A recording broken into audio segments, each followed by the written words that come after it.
இந்த மார்க்கெட்ல வந்து ஒரு பிகினரா வரவங்க வந்து ஃபர்ஸ்ட் இனிஷியலா வந்து அவங்களுக்கு விஷயமே தெரியாம ஏதாவது ஒன்று பண்ணி எப்படியாவது மேல வர பார்ப்பாங்க. அப்போ மேல வர வர அவங்களுக்கு கொஞ்சம் விஷயம் தெரிஞ்சுக்கணும்னு தோணும். இல்லையா லைட்டா அடிபடும் போது இந்த விஷயம் தெரிஞ்சுக்கணும்னு தோணும். ஸோ அந்த விஷயம் தெரிஞ்சுக்கணும்னு போகும்போது இங்க இருக்கிற மெஜாரிட்டி ஆஃப் மென்டார்ஸ் ஆகட்டும், இல்லை இன்ஸ்டிடியூஷன்ஸ் நிறைய இருக்கு. அங்கங்க ஒவ்வொரு ஊருக்கும் ஒவ்வொரு ஏரியாலையும் சில சில ஸ்டாக் மார்க்கெட் ரிலேட்டடா குட்டி குட்டியா இன்ஸ்டிடியூஷன்ஸ் எல்லாம் இருக்கு. ஸோ அவங்க எல்லாம் பண்றது என்ன அப்படின்னா வந்து மிஞ்சி போனா ஒரு 10,000 ரூபாய் சார்ஜ் பண்ணுவாங்க, இல்லைன்னா ஒரு 20,000 சார்ஜ் பண்ணுவாங்க. ஒரு பேசிக் ஏபிசிடி இதுதான் வந்து என்னை பொறுத்த வரைக்கும் பேசிக். ஸோ இந்த பேசிக்கை வந்து ஃபர்ஸ்ட் சொல்லி கொடுப்பாங்க. அந்த பேசிக்கை சொல்லி கொடுத்து அந்த பேசிக்ல வந்து அடிப்படையில என்னெல்லாம் தேவையோ அதெல்லாமே கொடுத்துருவாங்க. ஸோ இந்த அடிப்படையை தெரிஞ்சுக்கும் போது என்ன ஆகும் அப்படின்னா பணமே பண்ண முடியாது அப்படின்னு நான் சொல்ல மாட்டேன். இதுல வந்து நிறைய சிக்கல் பிக்கல் இருக்கு. இந்த அடிப்படை தெரிஞ்சுக்கிறதுல வந்து நிறைய சிக்கல் பிக்கல். அது என்ன சிக்கல் பிக்கல் அப்படின்னா வந்து எல்லாமே வந்து அதே மாதிரி இருக்காது. இப்போ உதாரணத்துக்கு வந்து இந்த அடிப்படையில வந்து ஒரு உண்மை ஒரு ஒரு ஒரு பேஸ் ஃபார்மேட் என்ன அப்படின்னா பேட்டர்ன் ட்ரேடிங். இதுதான் வந்து ஒரு பேஸ், ஒரு பேஸ்மெண்ட். ஸோ அப்போ இந்த பேஸ்மெண்ட்ல வந்து நான் இப்போ உதாரணம் சொல்றேன், ஒரு ஹெட் அண்ட் ஷோல்டர் பேட்டர்ன் இதுதான் வந்து அடிப்படையில் இப்படி சொல்லி கொடுத்துருவாங்க. அப்போ நமக்கு வந்து என்ட்ரி இங்க வச்சுக்கோங்க, இந்த டிஸ்டன்ஸ் வந்து இங்க போகும் அப்படின்னு சொல்லிடுவாங்க. அப்போ இந்த இடத்துல வந்து நம்மளுடைய அந்த மெஜாரிட்டி பீப்புள் என்ன பண்ணுவாங்க அப்படின்னா வந்து இந்த மாதிரி பேட்டர்னை ஒரு 2-3 தடவை பார்ப்பாங்க. ஓகே இது வேலை செய்யுது, ஸோ அப்போ இது நம்ம வந்து எடுக்கணும் பண்ணணும். ஸோ இப்போ அவங்களுடைய தேவை எவ்வளவோ தேவைகள் அப்படிங்கறது வந்து இங்க வந்து ரொம்ப ஜாஸ்தி இருக்கு. இப்போ வந்து இவங்க 10,000 ரூபாய் 20,000 ரூபாய் கொடுத்து கத்துக்கிறாங்க அப்படின்னா, ஒரு விஷயத்த கத்துக்கிறாங்க அப்படின்னா இந்த போட்ட ஃபர்ஸ்ட் 10,000 ரூபாவை எடுக்கணும் அப்படிங்கிற பிளான் இருக்காது ஒருத்தங்களுக்கு. என்ன பிளான் இருக்கும் அப்படின்னா வந்து நமக்கு இந்த மாச கமிட்மெண்ட் என்ன 50,000 ரூபாவா, அப்ப நம்ம வந்து 50,000 ரூபாவை எடுக்கணும். இதுதான் வந்து ஒரு ஹியூமன் மென்டாலிட்டியா இருக்கும். அப்ப என்ன பண்ணுவாங்க அப்படின்னா அந்த தவறை பண்ண வருவாங்க. என்ன தவறு, இங்க நம்ம பண்றோம், இங்க வந்தா நமக்கு 50,000 ரூபாய் வரணும் அப்படிங்கிற மாதிரியான மைண்ட் செட்ல இருப்பாங்க. அது அவங்களுக்கு ஆப்போசிட்டா நடந்துருச்சு அப்படின்னா கம்ப்ளீட்டா கொலாப்ஸ். உடனே வந்து ஐயோ இது கிடையாது, இதுக்கு அடுத்தது நம்ம வேற ஒன்று தேடணும், இல்ல இது வந்து மார்க்கெட் கிடையாது, மார்க்கெட் நம்மள ஏமாத்திருச்சு. ஸோ இந்த மாதிரி வரும். பேட்டர்னை பொறுத்த வரைக்கும் இதோடைய பேட்டர்ன் அப்படின்னாலே வந்து 50% இந்த மார்க்கெட்ல வந்து நிறைய விஷயங்கள், தெரியாத விஷயங்கள், அடிப்படை விஷயங்கள், இது எல்லாமே வந்து 50-50 தான். 100% அப்படிங்கிறது கிடையாது. அதுவும் முழுக்க சொல்லணும் அப்படின்னா வந்து இந்த பேஸ்மெண்ட் கான்செப்ட்ல வந்து 100% அப்படிங்கிறது எதுவுமே கிடையாது. ஈவன் 60% கூட கிடையாதுன்னு தான் நான் சொல்லுவேன். ஸோ இந்த மாதிரியான ஒரு ஒரு சூழ்நிலையில் தான் வந்து மெஜாரிட்டி ஆஃப் தி பார்ட்டிசிபென்ட்ஸ் வந்து மார்க்கெட்டுக்குள்ள வந்து லாக் ஆன இடம் அப்படிங்கிறது தான் வந்து ஆப்ஷன் பையிங். ஆப்ஷன் பையிங் ஏன் அப்படின்னா இங்கதான் வந்து நம்மளுடைய அந்த ட்ரீம் நடக்கும், சீக்கிரமா நடக்கும் அப்படிங்கிற ஒரே ஒரு பாசிபிலிட்டிஸ் ஆப்ஷன் பையிங். ஆப்ஷன் செல்லிங்குள்ள போக மாட்டாங்க. ஏன் அப்படின்னா அதுக்கு பணம் நிறைய தேவை. ஆப்ஷன் பையிங் பணம் கம்மியா இருந்தால் போதும், இது ஒரு லாட்ரி மாதிரி, நமக்கு வந்து சீக்கிரம் நடக்கும் அப்படிங்கிற ஒரு விஷயத்துல இருக்காங்க. ஸோ இப்போ இந்த ஆப்ஷன் பையிங் அப்படிங்கிற விஷயத்துல வந்து நிறைய பிரச்சனைகள் இருக்கு, நிறைய பிரச்சனைகள் இருக்கு. ஸோ இந்த பிரச்சனைகள் எல்லாமே வந்து கம்ப்ளீட்டா புரிஞ்சுக்கிறது எப்ப புரிஞ்சுக்க முடியும் அப்படின்னா இந்த மார்க்கெட்டை வந்து A to Z டீகோட் பண்ணி அதோடைய உண்மைத்தன்மையை தெரிஞ்சா மட்டும்தான் இந்த ஆப்ஷன் பையிங்ல இருக்கிற அந்த ரிஸ்க் ஃபேக்டரை புரிஞ்சுக்க முடியும். இல்லைன்னா நமக்கு முடிஞ்சு போன மார்க்கெட்ல 2 ரூபா ஆப்ஷன் 5 ரூபா போயிருக்கு, 2 ரூபா ஆப்ஷன் 10 ரூபா போயிருக்கு, நம்ம இந்த 2 ரூபா ஆப்ஷன்ல 1 லட்சம் போட்டிருந்தா 5 லட்சம் வந்திருக்குமே, இப்படி நம்ம கனவு காணலாமே தவிர நிஜத்துல சாத்தியமாக்க முடியாது. ஸோ இது வந்து ஒரு மிகப்பெரிய ஒரு drawback for option pier. So என்னுடைய இந்த கோர்ஸ்ல வந்து நான் என்ன பண்ணலாம் அப்படின்னு இருக்கேன் அப்படின்னா வந்து ஆப்ஷன் பையிங் உள்ள வந்தவங்க இதுல இருந்து வெளியே போறது ரொம்ப ரொம்ப ரொம்ப கஷ்டமான ஒரு விஷயம், அது எனக்கு தெரியும். ஸோ இதே ஆப்ஷன் பையிங்ல எப்படி டிசிப்ளினா அந்த டிசிப்ளின்ங்கிறது நான் எதுக்கு சொல்றேன் அப்படின்னா வந்து இதே ஆப்ஷன் பையிங்ல லாஸ் ஆகிறதுக்கு மூல காரணம் என்னன்னா ஓவர் ட்ரேடிங். விஷயமே தெரியாது எனக்கு, ஆனா பச்சை கேண்டில் வந்தா பை பண்றதும் சிவப்பு கேண்டில் வந்தா செல் பண்றதுங்கிற ஒரே ஒரு ஸ்ட்ராட்டஜியை வச்சுட்டு இந்த ஆப்ஷன் பையிங்ல ஒரு 10 ட்ரேடு 15 ட்ரேடு உள்ளுக்குள்ள ஓவர் ட்ரேட் பண்ணிட்டு அதுல புரோக்கரேஜும் டாக்ஸும் சேர்த்தி கொடுத்துட்டு லாஸையும் சேர்த்தி பண்ணிட்டு இந்த மார்க்கெட்டை வெறுக்கவும் முடியாம, இந்த மார்க்கெட்டை முழுமையா அண்டர்ஸ்டாண்ட் பண்ணிக்கவும் முடியாம, இந்த மார்க்கெட்ல நம்ம என்னைக்காவது ஒரு நாள் சம்பாதிச்சிருவோம்னு சொல்லிட்டு ஒவ்வொரு தடவையும் இழந்துகிட்டு இருக்கிறவங்களுடைய எண்ணிக்கை வந்து ரொம்ப ரொம்ப ரொம்ப ஜாஸ்தி. ஸோ இது எல்லாத்தையும் கன்சிடர் பண்ணி இது எல்லா விஷயத்தையும் கன்சிடர் பண்ணி உருவாக்குனது தான் இந்த ஆப்ஷன் மொமெண்டம் கோர்ஸ். அதுவும் ஏன் 5 வருஷமா கோர்ஸே எடுக்காம ஏன் இப்போ நான் இதை வந்து கொடுக்குறேன் அப்படிங்கிறதுக்கு முழுமையான காரணம் என்ன அப்படின்னா வந்து 5 வருஷமா நான் நினைச்ச ஒரு விஷயம் என்ன அப்படின்னா நம்மளுடைய இந்த ஒரு ஒரு நாலேஜ் ஆகட்டும், ஒரு விஷயமாகட்டும், அது வெளியே சும்மா யூஸ்லெஸ்ஸா போயிடக்கூடாது அப்படிங்கிறத ஒரே ஒரு காரணம் தான். ஏன்னா இந்த மார்க்கெட்டை பொறுத்த வரைக்கும் நாட் ஓன்லி இன் மார்க்கெட், இந்த டெக்னாலஜியை பொறுத்த வரைக்கும் பைரசி ப்ரொடெக்ஷன் அப்படிங்கிறதே கிடையாது. 100 கோடி போட்டு படம் எடுத்தவனுக்கும் அதே கதி தான். ஸோ அதெல்லாம் மைண்ட்ல வச்சுட்டு தான் வந்து நான் வந்து என்னுடைய விஷயம் எதுவுமே வந்து வெளியவே போகக்கூடாது அப்படிங்கிற அந்த ஒரே ஒரு இதில் வந்து நான் ரொம்ப இதாக இருந்தேன். எனக்கு வந்து மென்டார்ஸ் அப்படின்னு பார்த்தா ஒரே ஒரு பர்சனை தான் வந்து நான் வந்து ரொம்ப ஸ்ட்ராங்காக நான் வந்து நிறைய பேருக்கு முதல்ல இருந்தே ரெக்கமெண்ட் பண்ணுவேன். அந்த பர்சன் வந்து வாரியர் ட்ரேடிங் அப்படின்னு சொல்லிட்டு ஒரு பர்சன். ஸோ அதை வச்சு தான் வந்து நான் வந்து லாஜிக்கல் ட்ரேடிங் இது நிறையா வீடியோவில் நான் வந்து சொல்லியிருக்கேன். ஸோ அந்த பர்சன் ரிலேட்டடாக தான் வந்து நிறைய விஷயம் நான் வந்து நிறையா தெரிஞ்சுக்கிட்டேன்.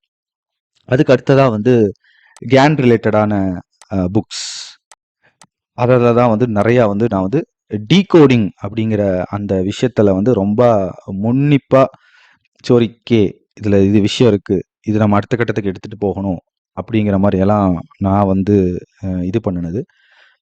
இந்த கேன் ரிலேட்டடாக ஒரு விஷயம் வந்து நான் சொல்லணும் அப்படின்னு நான் விரும்புகிறேன். கேன் ரிலேட்டடாக படிக்கிறீங்க அப்படின்னா அந்த 100% பீப்புளில் படிச்சிருக்காங்க அப்படின்னா அதில் 90% பீப்புள் ப்ராஃபிட்டபிளாக இருக்க மாட்டாங்க.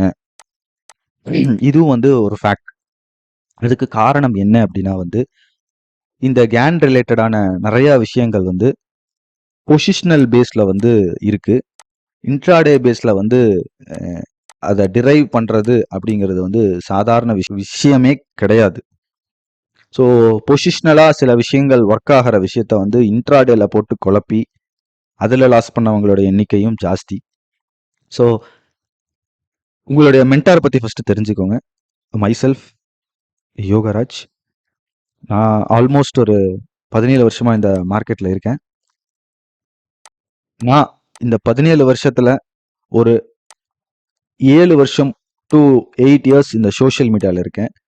என்னுடைய ட்ராக் ரெக்கார்ட் அப்படிங்கிறது வந்து ஒன்லி ப்ராஃபிட் எம்டிஎம் லெஜர் இதை மட்டும் காட்டி ட்ராக் பண்ணுறதை தாண்டி ஒவ்வொரு வாரமாகட்டும், ஒவ்வொரு நாளாகட்டும், ஒவ்வொரு வெரைட்டி எப்படி மார்க்கெட் வந்து மூவ் ஆயிருக்கு, prediction in terms of prediction முடிஞ்சு போனது எதுவுமே வந்து நான் வந்து ப்ரொஜெக்ட் பண்ணது கிடையாது. என்னுடைய ரீசன்ட் அச்சீவ்மெண்ட் அப்படிங்கிறது வந்து பிட்காயின் பிட்காயினுடைய கிராஷ் கண்டுபிடிச்சது. இப்போ இதை வந்து நான் ஏன் வந்து நானே வந்து ஒரு பெருமையா சொல்லுவேன் அப்படின்னா வந்து யாரு வேணாலும் மார்க்கெட் மேலே போகும் அப்படின்னு ஈஸியா ப்ரொஜெக்ட் பண்ணிடலாம், ஃபார்காஸ்ட் பண்ணிடலாம். இது ஏன் நான் சொல்றேன் அப்படின்னா வந்து இன் லாங் ஸ்கேல் லாங் ஸ்கேல் அப்படின்னு ஒன்று இருக்கு இல்லையா, அதுல வந்து எல்லாமே மேல போகும் அப்படிங்கிறது தான் ஹிஸ்டரி இருக்கு. ஓகேவா? அதுல வந்து எங்க திரும்புறது, எங்க வந்து ஸ்பாஸ் வைக்கும், இதுதான் வந்து ஸ்கில்லு. லாஸ்ட் மேல டாப்ல ஒரு டார்கெட் கொடுத்தா அது வந்து சேஃப் கேம். இதனாலதான் மெஜாரிட்டி ஆஃப் தி அனலிஸ்ட் பாத்தீங்கன்னா எப்பெல்லாம் தங்க விலை மேல ஏறுதோ அப்பெல்லாம் வந்துருவாங்க, நான் முதல்லயே சொன்னோம் இல்லையா வாங்கி போடுன்னு, முதல்லயே சொன்னோம் இல்லையா வாங்கி போடு. ஸோ இப்படித்தான் உள்ள வருவாங்க. அவங்க வந்து கிராஷுக்குள்ள வரமாட்டாங்க. இது வந்து ஒரு சேஃப் பெட். ஓகேங்களா, ரொம்ப ரொம்ப சேஃப் பெட். அதே மாதிரி கிராஷ் ஆகும்போது அந்த பாட்டம் எக்ஸாக்டா ப்ரிடிக்ட் பண்ற மாதிரி யாரும் வரமாட்டாங்க. ரொம்ப சேஃப் கேமா அவங்க ஒரு இடத்துல வாங்கிட்டாங்கன்னா அங்கிருந்து 10-15% கீழே உழுகும். ஸோ இதெல்லாம் வந்து மார்க்கெட்ல நடக்கிற சாதாரண விஷயங்கள். இதெல்லாம் கிளாரிட்டி ஆகிறதுக்கு கொஞ்சம் டைம் எடுத்துக்கும் சில பேருக்கு, பட் இருந்தாலும் இதுதான் வந்து ஃபேக்ட். ஸோ இந்த பிட்காயின் கிராஷ் அப்படிங்கிறது வந்து என்னுடைய லைஃப் டைம் அச்சீவ்மெண்ட் அப்படின்னு நான் சொல்லுவேன். அதுவும் வந்து எக்ஸாக்ட் பாயிண்ட்ல வந்து அது கிராஷ் ஆகும்னு சொன்னது. ஒரு பாயிண்ட், ஒரு பாயிண்ட் கூட மிஸ் ஆகாம வந்த ஒரு விஷயம். என்னோட வீடியோ செக் பண்ணி பாருங்க. என்னால ரொம்ப ப்ரௌடா சொல்ல முடியும், இன் தி வேர்ல்டு பிட்காயின் கிராஷை யாருமே ப்ரிடிக்ட் பண்ணியிருக்க மாட்டாங்க. அப்படியே ப்ரிடிக்ட் பண்ணியிருந்தாலும் பாயிண்டோட ப்ரிடிக்ட் பண்ணியிருக்க மாட்டாங்க. ஸோ அதை வந்து as a Indian, as a தமிழனா நான் வந்து ரொம்ப ப்ரௌடாக அதை எங்கே வேணாலும் நான் ரெஜிஸ்டர் பண்ணுவேன். ஸோ இதுதான் வந்து என்னுடைய one of the biggest achievement. 2020 வரைக்கும் நான் வந்து ஒரு ஒரு பெர்ஸ்பெக்டிவ்ல இருந்தேன். ஓகேங்களா, 2020ல வந்து ஒரு ஒரு ஒரு ஒரு பெர்ஸ்பெக்டிவ்ல இருந்தேன். அப்ப வந்து என்னால வந்து ரொம்ப பின்னால போய் சில டேட்டாஸ் எல்லாம் என்னால பார்க்க முடியல. அதுக்கு நிறைய ரீசன்ஸ் இருக்கு. நீங்க பாத்தீங்க அப்படின்னா நம்ம வந்து 1929 சார்ட்டே வந்து கரெக்டான டேட்டாவோட கரெக்ட் பார்க்க முடியாது. அது லோவர் டைம் ஃப்ரேம் பார்க்க முடியாது, ஹையர் டைம் ஃப்ரேம் பார்க்க முடியாது. ஒரு சார்ட்டை நீங்க இன்டெப்தா உள்ளுக்குள்ள ஃபுல் அனாலிசிஸ் பண்ணணும் அப்படின்னா வந்து அது எல்லாமே தெரிஞ்சிருக்கணும். ஜஸ்ட் ஒரு டெய்லி சார்ட் மட்டும் வச்சு என்னால நம்ம டீகோடிங் பர்பஸ்க்கு நான் சொல்றேன். ஸோ இதுல வந்து நான் ஒரு இதுல இருந்தேன். அப்ப வந்து என்டையர் வேர்ல்டுலயும் வந்து I mean not based on stock market, as a ப்ராடக்டாகவும் சரி, ஒரு ஒரு விலை உயர்ந்த பொருள் அப்படிங்கிற ஒரே ஒரு விஷயம் என்ன அப்படின்னா அது பிட்காயின். வேற எதுவுமே கிடையாது, பிட்காயின் மட்டும்தான். ஸோ இந்த பிட்காயின் இதோடைய டேட்டா எங்கிட்ட இருந்தது. காரணம் என்னன்னா இது 1929 இருந்து கிடையாது, 2000க்கு அப்புறமாக இருக்கிறனால அந்த அந்த 25 இயர்ஸ் அப்படிங்கும் போது அந்த 25 இயர்ஸுக்கு உண்டான எல்லா டேட்டாவும் எங்கிட்ட இருந்தது. ஸோ அந்த எல்லா டேட்டாவும் வச்சு மட்டும்தான் என்னால வந்து ஃபர்தரா இதை வந்து அடுத்த கட்டத்துக்கு கொண்டு போக முடிஞ்ச ஒரே ஒரு காரணம். ஸோ அதனாலதான் ரீசெண்டா கூட அந்த ஸ்மால் கிராஷ், என்னோட வீடியோ பாருங்க, அந்த ஸ்மால் கிராஷ் எக்ஸாக்ட் பாயிண்ட்ல நான் கண்டுபிடிச்சிருப்பேன்.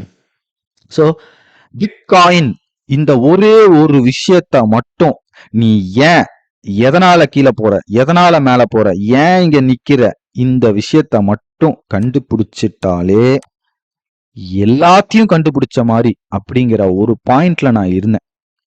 ஸோ என்னுடைய முழு ஒர்க் A to Z எல்லா ஒர்க்கையும் நான் பிட்காயின்ல ஃபோக்கஸ் பண்ணி அதுல இருக்கிற அந்த கம்ப்ளீட் கம்பெனிட் மெக்கானிசம் அப்படின்னு நான் சொல்லுவேன். இட்ஸ் நாட் அபவுட் ஸ்ட்ராட்டஜி அப்படிங்கிறத வந்து எனக்கு எப்பவுமே உடன்பாடே இருக்காது. எனக்கு தேவை மெக்கானிசம். ஸோ அந்த மெக்கானிசமை புரிஞ்சிக்கிறதுக்கு 2020 இருந்து எனக்கு எடுத்த டைம் ஒரு 3 இயர்ஸ், திரும்பி அந்த மெக்கானிசம் முழுமையடையிருக்கு.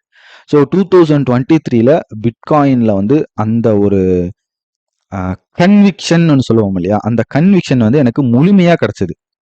ஸோ இப்போ இந்த முழுமையா கிடைச்ச இன்ஃபர்மேஷனை வச்சு அடுத்தது நான் என்ன பண்ணணும், இன்ஃபர்மேஷன் கிடைச்சிருச்சு, கேதர் பண்ணியாச்சு. இப்போ இந்த இன்ஃபர்மேஷன் கிடைச்ச உடனே நான் பண்ற ஃபர்ஸ்ட் வேலை என்ன அப்படின்னா வந்து இதே இன்ஃபர்மேஷனை கோல்டு, சில்வர் இருக்கிற அடுத்தடுத்த ஹையர் இது ஃபார் எக்ஸாம்பிள் INR, இதெல்லாம் வந்து அடுத்தடுத்தது என்ன சொல்றது, ஒரு விலை உயர்ந்த பொருட்கள்னு சொல்லுவோம் இல்லையா, அந்த மாதிரியான இதுல வந்து நான் வந்து ஃபோக்கஸ் பண்றேன். பட் இது எல்லாத்துக்கும் மேல உலகத்தையே புரட்டி போட்ட ஒருத்தங்கிறது வந்து இந்த பிட்காயின். ஸோ இந்த பிட்காயின்ல வந்து நான் வந்து என்னுடைய அந்த டீகோடிங் மெக்கானிசம் வந்து கொண்டு வந்து முழுமையடைஞ்சேன் ஒரு இடத்துல. அதற்கு தான் வந்து நான் அந்த கிராஷ் அப்படிங்கிற அந்த வீடியோ வந்து கான்ஃபிடென்ட்டா என்னால் போட முடிஞ்சது. ஸோ அந்த கிராஷ் நடந்த அடுத்த எனக்கு அந்த கிராஷ் நடந்ததுல வந்து நடந்துரும் அப்படிங்கிறதுல வந்து எனக்கு 110% எனக்கு வந்து கன்ஃபர்மேஷன். ஏன்னா என்னுடைய சாட்டிஸ்ஃபேக்ஷன், என்னுடைய ஒர்க்குனால நான் அது எனக்கு முழுமையடைஞ்சது தெரிஞ்சிருச்சு. ஸோ இது ஒன்ஸ் முழுமை அடைஞ்ச உடனேயே நான் ஒரு கன்க்ளூஷனுக்கு வரேன் அப்படின்னா வந்து, ஓகே, இனி இந்த வேர்ல்டுல என்ன இன்ஸ்ட்ருமெண்டா இருந்தாலும் சரி, எப்பேற்பட்ட ஐ மீன் இந்த மாதிரி சொல்லுவாங்க இல்லையா, பொருளாதார வீழ்ச்சி, பொருளாதார எழுச்சி, எதா இருந்தாலும் சரி, நம்மளால வந்து அதை பாயிண்ட் பண்ண முடியும். இதுதான் வந்து நான் கன்க்ளூட் பண்ண விஷயம். எதா இருந்தாலும் பண்ண முடியும். ஸோ இப்போ நெக்ஸ்ட் ப்ராசஸுக்கு வரேன். 5 வருடமா நான் இதை ஒரு விஷயத்தையே நான் பண்ணாம, ஐ மீன் நாலேஜே வந்து ஃபுல்லா நமக்கு வந்து, நான் இப்போ வந்து நம்ம கிட்ட வந்து ஒரு 100% ஒரு விஷயம் இருக்கு அப்படின்னா, அதுல ஒரு 20%, 30% ஒன்று நல்லது பண்ணலாமே அப்படின்னு பண்றது ஒரு கேட்டகிரி. அந்த கேட்டகிரியில தான் நான் வந்து இந்த கஸ்டம் சீக்வன்ஸ் அப்படிங்கறத வந்து பப்ளிக் எல்லாத்துக்குமே வந்து ஃப்ரீயா கொடுக்கணும் அப்படின்னு சொல்லிட்டு நான் கொடுத்த விஷயம். இந்த விஷயத்த நான் மறந்துட்டேன். இதுதான் இந்த வந்து ரொம்ப ஷேர் பண்ணணும் அப்படின்னு எனக்கு ரொம்ப நாள் ஆசை. ஸோ அதையும் நான் ஷேர் பண்ணிடுறேன். Inspiration to my work. Inspiration, எனக்கு இவ்வளோ நாலேஜ் இந்த கேன் ரிலேட்டடா அடுத்த கட்டத்துக்கு போகணும்னு தெரிஞ்சுக்கிட்டதுக்கு காரணம் வந்து இந்த ஸ்டோரி தான். இந்த ஸ்டோரி வந்து நிறைய பேருக்கு தெரிய வாய்ப்பு இல்லை. கேன் ரிலேட்டடா நிறைய படிச்சவங்களுக்கு வாய்ப்பு இருக்கு, பட் நிறைய பேருக்கு வாய்ப்பு இல்லை. அது என்ன அப்படிங்கறது நான் சொல்லிடுறேன். டபிள்யூடி கேன் அவர் என்ன பண்ணியிருந்தாரு அப்படின்னா வந்து, ஒரு ப்ரிடிக்ஷன் பண்றாரு. என்ன ப்ரிடிக்ஷன் பண்றாரு அப்படின்னா வந்து, அரௌண்ட் பிரைஸ் இங்க ட்ரேட் ஆயிட்டு இருக்கும் போதுன்னு வச்சுக்கோங்க, சரிங்களா? பிரைஸ் இங்க ட்ரேட் ஆயிட்டு இருக்கும் போது அவர் என்ன சொல்றாருன்னா, செப்டம்பர் 30, 1909, ஓகேங்களா, இந்த நாள் அன்னைக்கு வந்து இந்த வீட் அப்படிங்கிறது வந்து 120 சென்ட் வந்துரும். இதுதான் 120 சென்ட். ஸோ இந்த 120 சென்ட் வந்து அது வந்துரும் அப்படிங்கிற விஷயம் வந்து அவர் சொல்றாரு. இது வந்து பப்ளிக்கா அவர் சொல்றாரு. இப்ப எப்படி அவருக்கு வந்து அவ்வளோ ஃபேமஸ், ஃபேமஸ் இந்த சென்ஸ் என்னன்னா, அவர் நிறைய புக் எழுதியிருக்கிறாரு, பிளஸ் நிறைய மீடியாஸ் அவருடைய ஒர்க்கை கவர் பண்ணியிருக்கு. ஸோ அவர் வந்து இது வந்து சொல்லிடுறாரு, இது மாதிரி பாசிபிலிட்டி இருக்கும்னு சொல்லாம இது நடக்கும் அப்படின்னு சொல்லிடுறாரு. ஸோ இது நடக்கும் அப்படின்னு சொல்லும் போது என்ன ஆகுது அப்படின்னா வந்து, அவரு சொன்ன மாதிரி அப்படியே மார்க்கெட் அப்படியே மேலே போய்கிட்டே இருக்கு, மேலே போயிட்டே இருக்கு, மேலே போயிட்டே இருக்கு. இந்த ஒரு கட்டத்துல வந்து மார்க்கெட் வந்து கரெக்ஷன் ஆகுது, கம்ப்ளீட்டா கரெக்ஷன் அப்படிங்கிறது வருது. ஸோ இந்த கரெக்ஷன் அப்படின்னு வரும்போது வந்து ஆல்மோஸ்ட் அவரு சொன்ன இடத்துக்கு கீழே வந்து ட்ரேட் ஆக ஆரம்பிச்சிருச்சு. ஸோ இந்த இடத்துல வந்து அவருக்கு வந்து நிறைய lots of I mean media people இருப்பாங்க இல்லையா, ஜேர்னலிஸ்ட், அவங்க வந்து கால் பண்றாங்க, இந்த மாதிரி நீங்க சொன்னீங்களே அது இப்படி ஆயிடுச்சே, அது வரலையே. ஏன்னா அவர் சொன்னது வந்து 120 சென்ட்ஸ், அது வந்து கரெக்டா வந்து ஒரு 1.3 தான் வந்துட்டு வந்துருச்சு. பட் நீங்க இது வருங்கிறீங்களே, இந்த இடத்துல இருக்குங்கிறீங்களே அப்படிங்கிற மாதிரி கேள்வி கேட்கிறாரு. ஸோ அப்ப வந்து அவரு வந்து ஒரே ஒரு பதில் தான் கொடுத்திருக்காரு. என்ன கொடுத்திருக்காரு அப்படின்னா வந்து, இந்த இடம் வரல அப்படின்னால் நானே தப்பு, என்னுடைய கால்குலேஷன்ஸ் தப்பு, எல்லாமே தப்பு அப்படின்னு சொல்லாம, அந்த இடம் வரல அப்படின்னா மேக்ஸே தப்பு அப்படிங்கிற மாதிரி தான் அவர் வந்து ஸ்ட்ராங்கஸ்ட் ரிப்ளை பண்ணியிருக்காரு. ஸோ இது வந்து ரொம்ப I opening for my next analysis. ஏன்னா வந்து நம்ம வந்து எங்க வந்து டைம் ஸ்பெண்ட் பண்றோம்னு ஒன்று இருக்கு. கரெக்டான இடத்துல நம்ம அந்த டைம் ஸ்பெண்ட் பண்ணோம் அப்படின்னா அதுக்கு எப்பவுமே வந்து ஒரு வேல்யூ. தப்பான இடத்துல இருந்துட்டு நம்ம டைம், உதாரணத்துக்கு நான் சொல்லணும் அப்படின்னா ஒரு எக்ஸாம்பிள் சொல்றேன். ஹேமர் கேண்டில் அப்படின்னா வந்து பை பண்ணலாம் அப்படின்னு ஒரு லாஜிக் இருக்கு.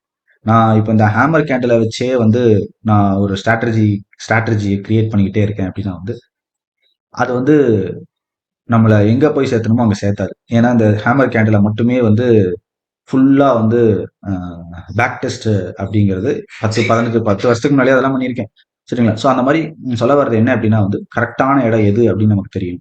ஸோ இந்த கேன் சொன்ன இந்த ஒரு இன்ஃபர்மேஷன், ஓகே, இது வந்து ஒரு கரெக்டான இடமா இருக்கும் அப்படின்னு சொல்லி என்னுடைய தேடுதல் முழுக்க முழுக்க முழுக்க முழுக்க இதுலயே தான் இருந்தது. கான்செப்ட் ஃபுல்லா டிரைவிங் எல்லாமே இதுலயே தான் இருந்தது. ஸோ அந்த ஒரு காரணத்தினால தான் வந்து நான் வந்து இது ரிலேட்டடா மட்டுமே என்னுடைய டீகோடிங் ஆகட்டும், என்னுடைய ஒர்க் ஆகட்டும் எல்லாமே நான் வந்து வச்சுக்கிட்டேன். ஸோ இது நான் சொல்றதுக்கு காரணம் என்னன்னா, இனி யாரு வரப்போறவங்கள யாரா இருந்தாலும் ஒரு ஒரு ஒரு கீன் இன்ட்ரெஸ்ட் அப்படின்னு இருக்கும் இல்லையா? ஒரு கான்செப்ட்ல நம்ம இன்ட்ரெஸ்ட் இருக்கணும். அது டவ் தியரியா, எலியாட் தியரியா, கேன் தியரியா அப்படிங்கிற நிறைய கான்செப்ட் இருக்கும். நான் ஒரு சிம்பிள் தியரி சொல்றேன். இதை தாண்டி வைகாஃப் தியரி நிறைய வந்திருக்கு. நிறைய தியரிஸ் இருக்கு. சரியா? அப்ப அந்த தியரிஸ்ல வந்து இந்த தியரிக்கு வந்து ஒரு முதன்மை அப்படிங்கிறத கொடுங்க. அப்படிங்கிறதுக்கு தான் மெயினா வந்து இந்த வீடியோவும் நான் பண்றேன். ஸோ இதுதான் வந்து கேன் பண்ண விஷயம். ஸோ இந்த இடத்துல சரி நாம என்ன பண்ணலாம் அப்படின்னு இதே சார்ட்ல நான் என்னுடைய ஒர்க் இப்போ நான் வந்து பிட்காயின் அதை சொல்லியிருந்தேன் இல்லையா? பிட்காயினை இப்படி நம்ம ஒர்க் பண்ணியாச்சு. ஸோ இதுல நம்ம என்ன பண்ணலாம் அப்படின்னு வரும்போது எனக்கு வந்து எனக்கான ஆன்சர் அப்படிங்கிறது வந்து கிடைச்சிருச்சு. ஏன் வந்து இங்க வந்து வீட் ஏன் இங்க திரும்புச்சு, இது திரும்புறது கட்டாயம் அப்படிங்கிற ஆன்சர் என்கிட்ட இருக்கு. ஓகேங்களா? சோ அதே மாதிரி இந்த வீட்டு இங்க திரும்புறதுக்கு ஆன்சர் இருக்கு அப்படிங்கிற மாதிரி இந்த இடத்துலயும் வீட்டு திரும்பி தான் ஆகணும் அப்படிங்கிறதுக்கும் ஆன்சர் என்கிட்ட இருக்கு. இந்த ஆன்சர் ஆன்சர் ஆன்சர் நான் சொல்றது எல்லாமே என்னுடைய டீகோடிங் பார்ட், என்னுடைய கம்ப்ளீட் ஒர்க். அந்த ஒர்க் எல்லாமே தான் என்னுடைய அடுத்த கட்ட கோர்ஸ். இது கிடையாது. இதுக்கு மேல எங்கிட்ட இருக்கிற ஒவ்வொரு next level of courses knowledge ஷேரிங்க்கு வந்து நான் அதை வந்து வச்சிருக்கேன். சரிங்களா? ஸோ இதுதான் வந்து என்னுடைய நாலேஜ் அப்படிங்கிறது இதுல இருந்து தான் நான் வந்து டெரைவ் பண்ணது. இதை வந்து இப்போ உதாரணத்துக்கு சொல்றேன். இது நீங்க பார்த்த உடனே அடுத்தது உடனே ரேட் ஆஃப் வைப்ரேஷன் நீங்க என்னமோ போட்டிருக்கு, இது ரிலேட்டடா நம்ம படிக்கணும், இது ரிலேட்டடா ஒர்க் பண்ணுங்க, தப்பு கிடையாது. பட் அவர் வந்து ஆஸ் பர் கேன் அவர் வந்து நிறைய வந்து ஹைட் பண்ணியிருக்காரு அப்படிங்கிறது வந்து ஃபேக்ட். ஓகேங்களா? இது வந்து அப்படியே வெட்ட வெளிச்சமா இதுதான் 0.5 இங்கே தான் வரணும் இதுதான் அப்படிங்கிற மாதிரி அவர் வந்து ப்ரொஜெக்ட் பண்ணல. அப்படி ப்ரொஜெக்ட் பண்ண சில விஷயங்கள் வந்து ஓரளவுக்கு தொலாயமா இருந்தா கூட நிறைய விஷயங்கள் வந்து இட்ஸ் நாட் பர்ஃபெக்ட். பர்ஃபெக்ட் சொல்லுவேன். நீங்க ஒர்க்கிங் இல்லை அப்படிங்கிறத தாண்டி வந்து அது பர்ஃபெக்ஷன் இல்லை அப்படிங்கிறது வந்து என்னுடைய பாயிண்ட். ஸோ இது ரிலேட்டடா தான் வந்து அடுத்தடுத்த ஸ்டேஜஸ் அப்படிங்கிறது வந்து என்னால் ஈஸியாக போக முடிஞ்சு. ஸோ இந்த கண்டிப்பா இந்த ஸ்டோரி ஆகட்டும் இதாகட்டும் உங்களுக்கு கண்டிப்பா வந்து இன்னொரு கண்ணை திறக்கிறதுக்கு வாய்ப்பு இருக்கு. So don't give up, never ever give up.